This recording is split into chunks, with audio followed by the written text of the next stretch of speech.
Одоо та бүхэн эдийн засгийн мэдээллийг хүргэе. Өнөөдөр багш болон эмч нарын зүгээс тэр дундаа Монголын үйлдвэрчний хөвлийн холбооноос бол мэдээлэл хэлээ. Ингэхдээ өнгөрсөн 2025 оны 10 дугаар сард жишээ нь 13 оны хугацаанд багш нар ажил хайсан байдаг. За ингэхдээ багш нарын хувьд үндсэн цалингаа бол 3.5 сая төгрөг хөрвүүлэх үндсэн шаардлага тавьж ажил хайсан. За гисэн эдэр ч гэсэн тухайн үед бол одоо Монголын үйлдвэрчний хөвлийн холбоо болон засгийн газар хоорондоо тохиролцоонд хүрээд хэлцээр байгуулад за багш нарын үндсэн цалин 2026 оны буюу энэ оны 1-р сарын 1-нд бол одоо 50%-аар за 11-р сараас бол 26%-аар гээд нийтдээ энэ онд 76%-аар нэмэгдүүлнэ. Нийт дүнгийн үндсэн цалин нь 2.8 сая төгрөг болгоно гэсэн ийм шийдэл хэлэлцээрт хүрсэн байдаг. Гисэн эдэр ч гэсэн өнөөдөр бодит байдалд энэ нөхцөл байдал бол одоо хэлэлцээр бүрэн хэрэгжээгүй гэдгийг багш нар хэлж байна. Энэ олон мянган багш нарыг нэрээ яаж ингэж хуурч чадчихна л гэж бодсон, гайхсан. Цалин орохгүй нэлээ удсан. Тэгээ удаж жагаад орж ирж байгаа цалин бол үнэхээр багш нарыг гонсоолгож сэтгэл маш дундуур байна.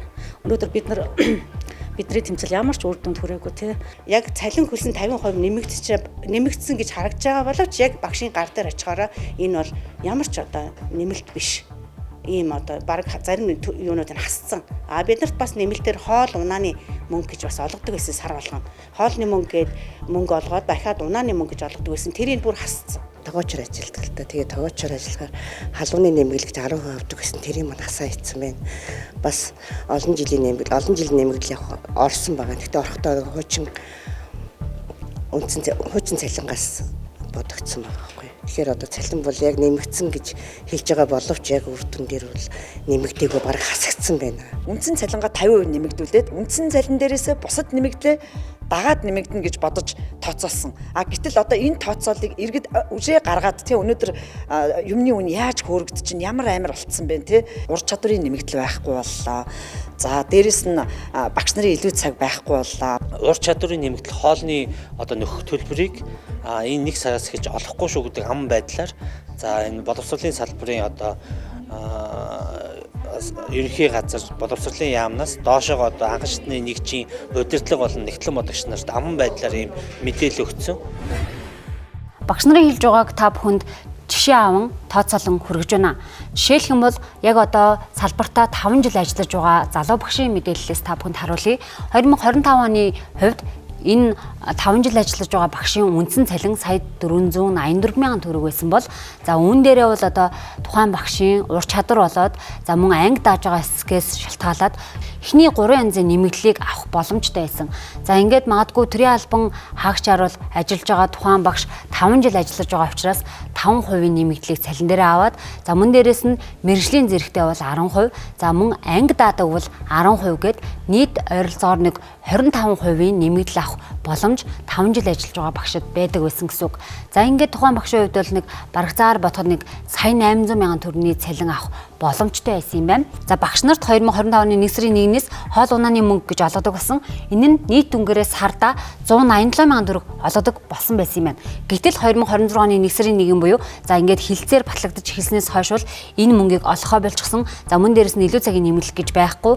Мөн танхимын нэмэлт гэх мэтчлэн эдгээр одоо төрийн албан хаагчийн хувьд ажилласан жилээс нь шалтгаалаад олгодог 2-оос 25% нэмэгдэл цалинг бас зарим одоо сургуулиудад олохгүй байгаа, зарим багш нарт олохгүй байгаа ийм одоо асуудлууд үүссэн байна. За заримд нь олгож байгаа. Олгохдоо өмнөх цалин буюу одоо сая 484 мянган төгрөгийн үндсэн цалингаас нь тооцож хувьчилж олгож байгаа нь өөрөө асуудал дагуулж байна. Салбарын сайдын зүгээс болохоор үндсэн цалинг ийхүү 2 сая 226 мянган төгрөг болгож өсгсөн нь багш нарын хувьд бол цалингийн зөрөг одоо байхгүй болгож байгаа. Энэ нь бол залуу багш нарыг дэмжиж байгаа нэг хамгийн гол хөшүүргээ гэж тайлбарлалаа.